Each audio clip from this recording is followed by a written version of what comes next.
It's so much the mentality of providence to not let the step of faith that is going to be presented in front of you keep you from where you need to go.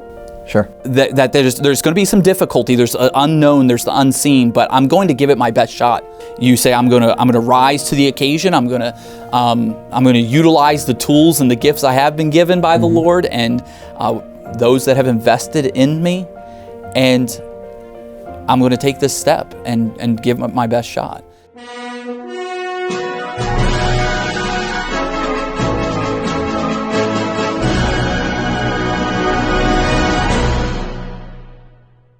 Welcome to another edition of Maverick University. I'm your host, David Hallberg. Joining me today is Brother Steve Cavanaugh. Brother Steve Cavanaugh is a graduate of Providence Baptist College, grew up in Southside Baptist Church in Pennsylvania, Philadelphia area there, and graduated from here in 2007, spent those 3 years together in school. You just graduated a year ahead of me. Correct. And so we had a good time in college and classes together. Absolutely. I was an education major, you're more pastoral theology, I think. Correct. We crossed paths. Assistant pastoral. We crossed paths sometimes, I think, in classes, but not very often. But sure. In the past, you'd spent 5 years as an assistant pastor in Toledo, Ohio, and then now 9 years in Akron, Ohio. So you're just an Ohio man now. Yeah, it seems I can't get out of the state even for trying. So you're an Ohio State fan then? No, absolutely not. Oh, okay. Penn State all the way. All right, very good. Now that we got that out of the way. Now that I've offended half of you. That's right. So I want to talk a little bit about something very unique that you've had an opportunity to do there in Akron in that ministry. Obviously, you were a youth pastor, served Correct. in that role, and then recently transitioned out of the role of youth pastor to assistant pastor. Yeah. And so some of, maybe the young men who listen to this podcast are considering ministry, maybe they're Bible college students and they don't know what God would have them one day. What's the difference between youth pastor and assistant pastor? You've done both, and what's the same, what's different? Yeah, I mean, well, the schedule is probably one of the biggest differences overall. Mm-hmm. I mean, if I have to pinpoint that's the biggest difference. The summers that are jam-packed, every other week it feels like you're going out, whether it's a teen camp or a youth conference or a football camp or whatever it may be. There's just something every other week. On the ministry side of things, you have that week in and week out with activities, and so that, again, is an adjustment to your schedule that would make the difference there for me. Again, it's a totally different segment of people you're focused on, maybe. True. Yeah. As a youth pastor, you do think of everything in the youth perspective, and then you have to widen your lens out quite a bit when you shift to working more with the adults in the church. Now you have to be more mature. You're supposed to be. It's a struggle, but I'm working on it. So one of the neat things that you did during this time, 9 years there in Akron, was be in charge, basically, of a construction project. You talked about how when you were hired with your previous construction experience in mind. So first of all, tell us a little bit about your previous construction experience and how did a young man become so experienced in that way? Yeah. And then how did God lead you to this ministry? As I'm thinking about this, and even as we've, prepared some of these thoughts, and a lot of things come to mind now, my construction experience isn't so much related to what I was able to do with my hands and being hands-on as a youth. Mm-hmm. I did have that. My dad being an electrician, him doing a lot of house remodeling and painting and trim work and those general fixing around a house things. But I didn't have any basis for a commercial type perspective. But what I did have, as I think about this, was parents who instilled character in me, mm-hmm. and gave me opportunities to grow. They presented things and put things in my path where I could choose to rise to that challenge. Mm-hmm. And I think that they were very good at that, at looking back. And that's what brought me to where I was able to lead that project. I had never dealt with that size. We're talking about a building that's 44,000 square feet of building. Mm-hmm. I had never dealt with a project that size. And honestly, going into it, I didn't know what all the nuances would be. I didn't know what it was going to be like to deal with the architect and to transfer that information from architect to HVAC contractor, or even to move that down to the electrician. But how, and then for us doing the construction, I didn't know how all that was going to come together on the onset. But there were a lot of opportunities leading up to that where, from the character that my parents instilled and the opportunities they put in front of me, that I was able to rise to the challenge. And there was a lot of learning that went on along the way. So it's not a cut and dry thing. I didn't walk into that thing with all the experiences that I needed.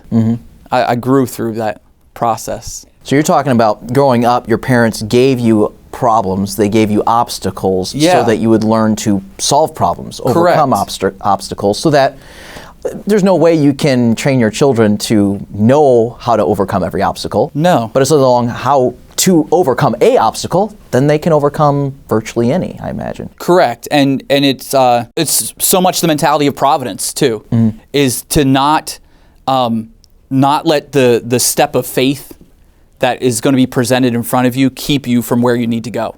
Sure. That there's going to be some difficulty. There's the unknown, there's the unseen, but I'm going to give it my best shot. I know that this doesn't all depend on me. And even when it comes to the construction world, when it comes to, I'm not a contractor. I'm a pastor. And so it's so much of it depends on him, not me. And the Lord enabled that. But you take that step of faith. You say, I'm gonna rise to the occasion. I'm gonna utilize the tools and the gifts I have been given by the Lord and those that have invested in me, and I'm going to take this step and give it my best shot. There's a lot of learning that goes along the way, for sure. But you do have to just kind of take that risk of stepping out. So you've got some background, because of your parents and just your upbringing. And so then you're looking for a place to go, you're kind of in between ministries at some point. How did you get hooked up and, with this ministry? Yeah, so I'm in an in-between phase. I'm not sure what I'm going to do. I've left from Toledo. My wife's pregnant. We're waiting for that next opportunity. And a man that I trusted dearly contacts me and says, "Hey, Steve, what are you looking to do?" And I said, "Well, any opportunity in the ministry, whatever it may be." And he, Wendell Runyon, brings up Pastor Mark O'Donnell. And I'm sure I had crossed paths with him before at football camp or different places, but I didn't know him. And so he connected us together, and he said he's just bought a big building, and he is looking to move his church into it. And I know he needs somebody as an assistant pastor, but I also know he needs somebody that can help with this project as well. And so that connected us there. So initially you knew going into this that I'm more than just an assistant pastor in this position. Oh, absolutely. I'm assistant pastor, general contractor. Yeah, I knew. That's a tough one. I did not know what I was getting into entirely, but yes, I knew there was going to be a building project in the very near future. And so I saw the building, obviously, as I went and interviewed and met Pastor and met the church, and I saw the building, but I would say there was a little bit of naivety there as not completely understanding what it would take. So why don't you describe the project? What was the initial building that the church purchased? They were going to repurpose it for their church. Yeah. What was it before, and what do you have to do with it? I'm pulling in here with Pastor O'Donnell to an iconic building in our area. It's been there since the 60s. It's had some transformations, but it's a 44,000 square foot dinner theater. And so you're talking about full-fledged dinner shows. The stage that would accommodate that, 100 feet wide by probably 80 feet deep, and just a massive, mostly stage when you think about what our auditorium is now, but a big stage and then booths and the diner or dinner experience all around this building. And obviously it's set up for a theater. And so they have no consideration for churches. How dare they? Yeah. There's no classroom spaces. There's no nursery. There's no fellowship hall. There's nothing like that. And so we're looking at a big building. It's massive, but it is designed around the idea of the whole building, outside of a few offices, being theater. So that's really where I would say some of the biggest challenges would lie is in making that transformation, the conversion of this dinner theater into a functional church building. So the idea is you're going to have to, demolish part of the building or all of it. Correct.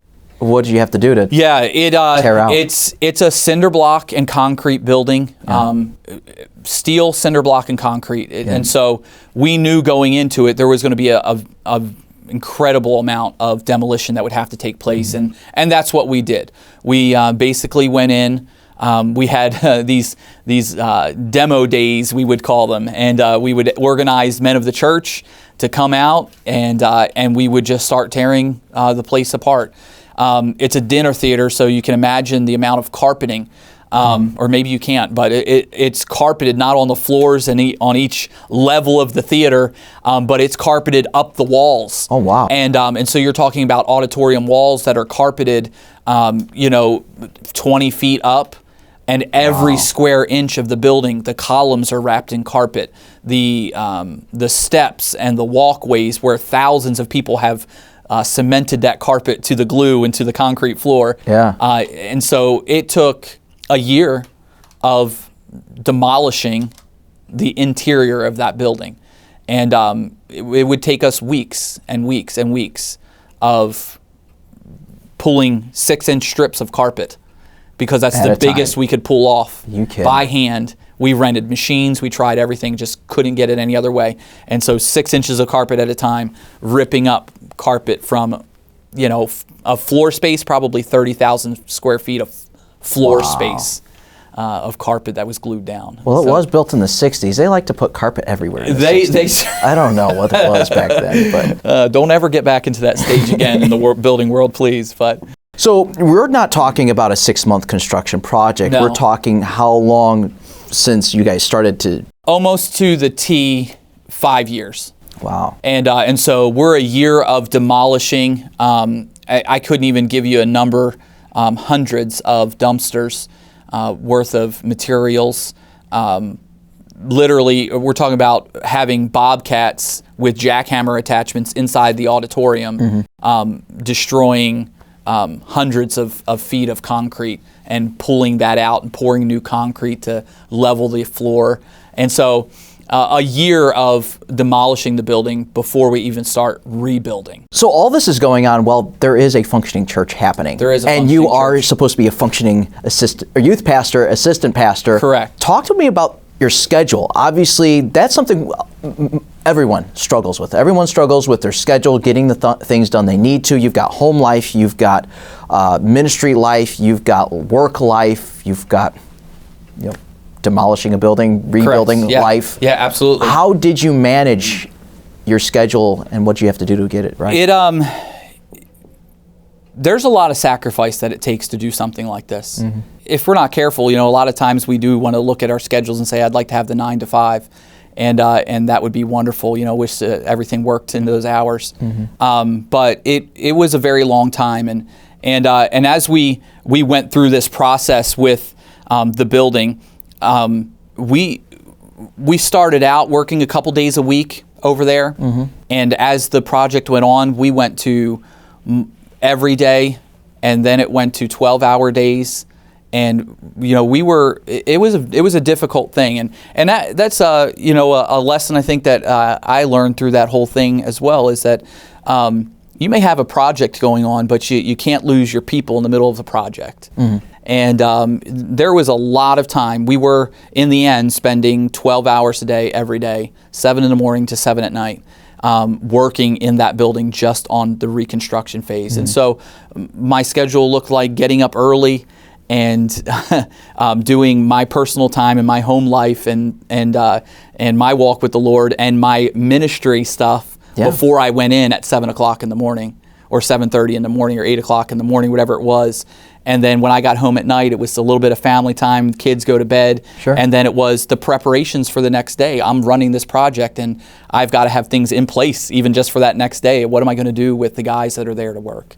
Something you just said, I think can unlock a lot of time for people. It's the early morning hours. Absolutely. Before anybody else is awake, Yeah. before anybody else is moving, doing anything, you can really get some concentrated time. Yeah. You know, if you need to write a sermon, Absolutely. if you need to, create a Sunday school lesson or whatever it might be. I don't know. Is that what you use that early time for? Absolutely, yeah. And again, I'm planning events. You have a building project going on, but you also have a men's conference coming up, and you have a missions conference coming up, and you have a youth rally coming up, and I'm planning an activity every other week, or I'm getting ready for a camp or a fundraiser.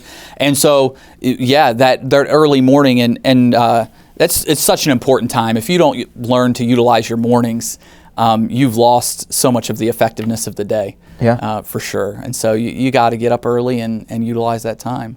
Let's talk a little bit about some construction application. Hindsight is 2020, right? Yeah. So you can look back. I mean, you were instrumental in the design aspect of it. You put in, the auditorium. You put in nurseries, bathrooms, lighting fixtures. Right.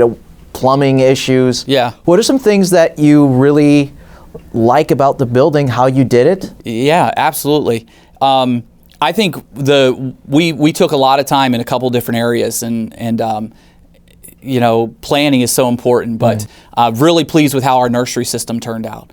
It was well thought out. It was well laid out, and that is so important as young families join your church. That you have something where they feel safe and secure with dropping them off.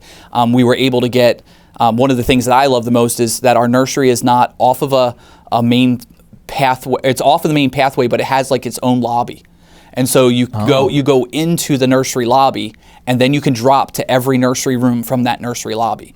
And so it's not go down this hallway, turn right, and you're going to find that, and then go back around over here, and this is where you'll find the infants, and this is where you'll find the mids, and this is where it's all in that one little wing. You go into the nursery lobby, you get into that nursery wing. Makes it easy for safety and security down the road. You can lock that wing off, and but they check in their children in one spot, and they drop them off 4 rooms. Boom, boom, boom, boom, boom. Every nursery has a restroom. Wow. Every nursery is equipped for that age group. Really works well. Another thing that I really love about our building is modular spaces. We had a large area upstairs that we were going to divide into classrooms with fixed walls, and we stopped in the middle of that. And we said, what about movable walls, partition walls? And the Lord had provided. We had the resources at the time and got some really nice rigid panel walls that collapse into a corner, but we can open that segment, that area up and seat 200, 300 people, depending on how it's set up. Or we can collapse it down and have 4 or 5 classrooms in that area, or any variable in between there. And so the modular spacing is an awesome idea, and it really makes that space way more useful. Wow, that's pretty cool. Yeah. Any things you look back and you're like, dope, I wish I had done differently here? There's things certainly that I wish we would have done differently. I don't know that there's anything we could have changed just because of finances. If we had unlimited money, I think that's where our changes would have come in. Yeah. But with the resources we had, really, really pleased with the result and how things turned out in the end. And you learn a whole lot along the way. And one of the jokes I have with Pastor is that we're on Maverick University right here. But I said, there's often times that I went to YouTube University. Yeah. And you got online, didn't know how to accomplish something, got on there and figured it out. And it got us through step at a time on the project. And it's just an amazing thing about the ministry and the opportunities that arise. That's a takeaway for me from all of this is I didn't have all of these tools going into the ministry, but the ministry has brought so many of these opportunities along my way, along my path.